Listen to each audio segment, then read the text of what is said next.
se recommandent mutuellement la vérité, et forcément celui qui recommande la vérité, il subira du mal. Donc il lui demandait la patience.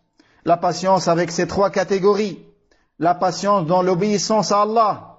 Faire salat, ça demande de la patience. Sortir de chez toi, te rendre à la mosquée, tout ça demande de la patience. La patience dans le délaissement du péché, ça demande de la patience. Délaisser ce que nafs aime, parmi les différentes catégories de péché, ça demande de la patience. Et également la patience face aux décrets amers, les décrets d'Allah qui ne conviennent pas à notre nafs, tels que le fait d'être touché par des épreuves et des catastrophes, et la perte de proches, la pauvreté, les épreuves dans sa santé, et ainsi de suite. Ça, c'est des choses que le nafs n'aime pas, mais le degré minimum et le degré obligatoire, c'est de patienter. La patience qui veut dire empêcher sa langue de rejeter le décret d'Allah et empêcher ses membres de montrer une forme de rébellion contre le décret d'Allah, notamment en se griffant le visage et en déchirant les vêtements et en arrachant les cheveux, comme font des gens après la mort d'un proche. Dans certaines sociétés, ils font ainsi, et ça c'est une pratique anti-islamique qui continue dans certaines sociétés.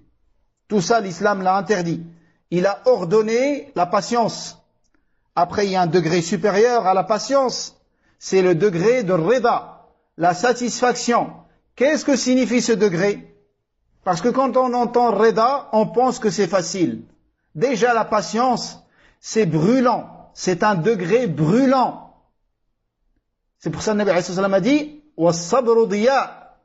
As-sabr, c'est comme une lumière contenant une chaleur, ça brûle. Patienter, c'est brûlant. Retenir, empêcher, emprisonner, c'est ça l'essence de la patience. Empêcher sa langue, empêcher ses membres et empêcher son cœur également d'avoir une mauvaise pensée vis-à-vis du décret d'Allah. Pourquoi j'ai été touché par ça? Je suis dans l'obéissance pourtant et Allah il m'éprouve. Et mon voisin, il est dans les péchés, Allah ne l'a pas éprouvé.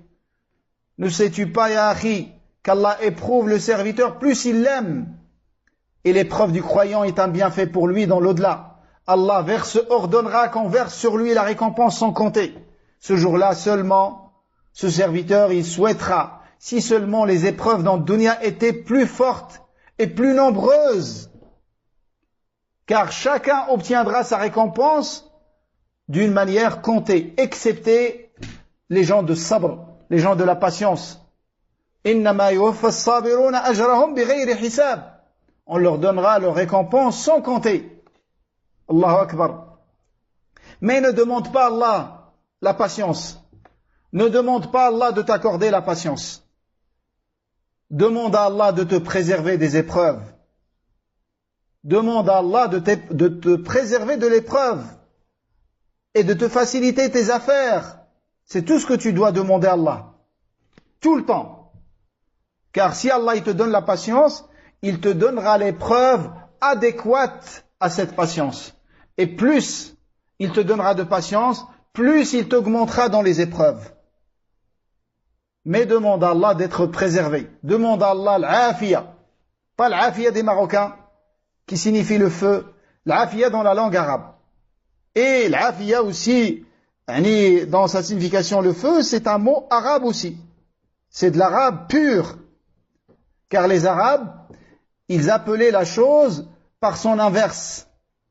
Ils appellent l'aveugle voyant.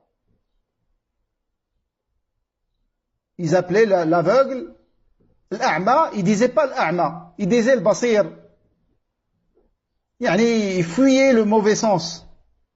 Mais ils se comprennent entre eux. Quand ils disent d'un homme c'est un basir, ils vont pas dire c'est un homme voyant. Là-bas c'est que l'homme est voyant. Mais quand ils disent c'est un homme voyant, ils veulent dire qu'il est aveugle. Donc ça se comprend. L'afia, le feu, il l'appelait l'afia. Alors que le feu, c'est pas l'afia, c'est l'inverse de l'afia. Dans le dunya et dans l'akhira. Le feu dans une maison, il la brûle. Et certains disent qu'ils appelaient le feu l'afia parce qu'ils l'adoraient. Parce qu'ils l'adoraient.